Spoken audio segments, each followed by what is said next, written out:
বিসমিল্লাহির রহমানির রহিম।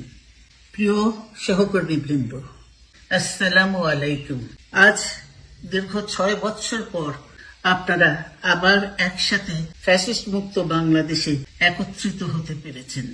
সেই জন্য আল্লাহর কাছে হাজার শুকরিয়া আদায় করছি।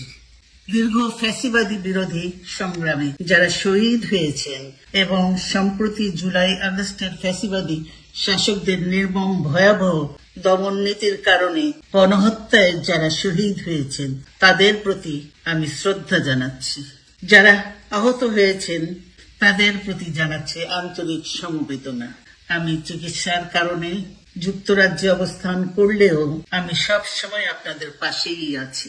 দীর্ঘ 15 বছর গণতন্ত্রের জন্য, আমার মুক্তির জন্য আপনারা যে নিরন্তর সংগ্রাম করেছেন এবং আমাদের অসংখ্য সহকর্মী প্রাণ দিয়েছেন, জুলুম নির্যাতনের শিকার হয়েছেন এবং প্রায় 1.25 লক্ষ মিথ্যা মামলায় জর্জরিত হয়েছে, এখন আদালতের বারান্দায় ন্যায় বিচারের জন্য ঘুরে বেড়াচ্ছেন। আপনাদের এই ত্যাগ শুধু দল নয়, জাতি চিরকাল স্মরণ রাখবে।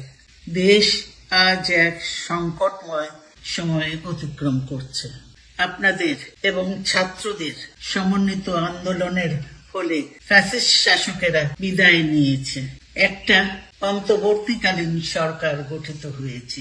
তাদের কাছে জনগণের প্রত্যাশা রাষ্ট্র মেরামতের ন্যূনতম সংস্কার দ্রুত সম্পন্ন করে গণতান্ত্রিক ব্যবস্থায় ফিরে যাওয়ার জন্য সকলের কাছে গ্রহণযোগ্য একটি নির্বাচন অনুষ্ঠান সম্পন্ন করা।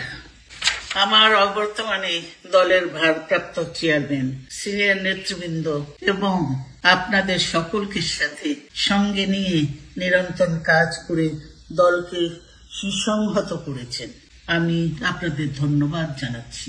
আমি বিশ্বাস করি আপনারা শহীদ প্রেসিডেন্ট জিয়াউর রহমানের আদর্শে আরো উজ্জীবিত হয়ে আগামী নির্বাচনে সাফল্যের জন্য ঐক্যবদ্ধভাবে কাজ করবেন। এমন কোনো কাজ করবেন না যাতে আপনাদের এতদিনকার সংগ্রাম, আত্মত্যাগ বিফলে যায়। আমাদের সব সময় শহীদ প্রেসিডেন্ট জিয়াউর রহমানের সেই উক্তি মনে রাখা দরকার, ব্যক্তির চেয়ে দল বড়, দলের চেয়ে দেশ। বাংলাদেশের সর্বস্তরের মানুষ, বিশেষ করে তরুণ সমাজ আজ এক ইতিবাচক গণতান্ত্রিক পরিবর্তনের জন্য উন্মুখ হয়ে আছে। ক্ষুদ্র ক্ষুদ্র সংকীর্ণতা ভুলে দেশ ও জাতির বৃহত্তর স্বার্থে আমাদের কাজ করতে হবে। এখনো ফ্যাসিস্টদের দোসররা এবং বাংলাদেশের শত্রুরা গণ অভ্যুত্থানের মাধ্যমে প্রাপ্ত অর্জনকে নস্যাৎ করার জন্য গভীর চক্রান্তে লিপ্ত রয়েছে। ইস্পাত কঠিন ঐক্যের মাধ্যমে জনগণকে সঙ্গে নিয়ে এবং চক্রান্তকে ব্যর্থ করে দিতে হবে। গণতান্ত্রিক বাংলাদেশ বিনির্মাণের জন্য আমাদের সকলকে একযোগে কাজ করতে হবে। আসুন আমরা আগামী দিনগুলোতে শহীদ জিয়াউর রহমানের স্বপ্নের আধুনিক, সমৃদ্ধ ও গণতান্ত্রিক বাংলাদেশ বিনির্মাণের জন্য আমাদের সর্বশক্তি নিয়োগ করি এবং এত ত্যাগের বিনিময়ে প্রাপ্ত এই অর্জনকে সুসংগত এবং ঐক্যকে আরো বেগবান করি। আমি যুক্তরাজ্য থেকে অসুস্থ অবস্থায় আপনাদের আহ্বান জানাতে চাই।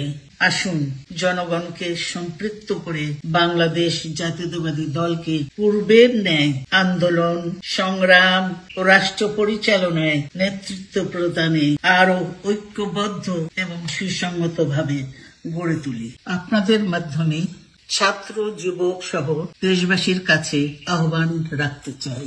আসুন প্রতিহিংসা, প্রতিশোধ নয়, পারস্পরিক ভালোবাসা ও ভ্রাতৃত্বের মাধ্যমে আমরা সকলে মিলে আমাদের প্রিয় মাতৃভূমিকে, বাংলাদেশকে সত্যিকার অর্থে একটি বাসযোগ্য, উন্নত ও গণতান্ত্রিক রাষ্ট্রে পরিণত করি।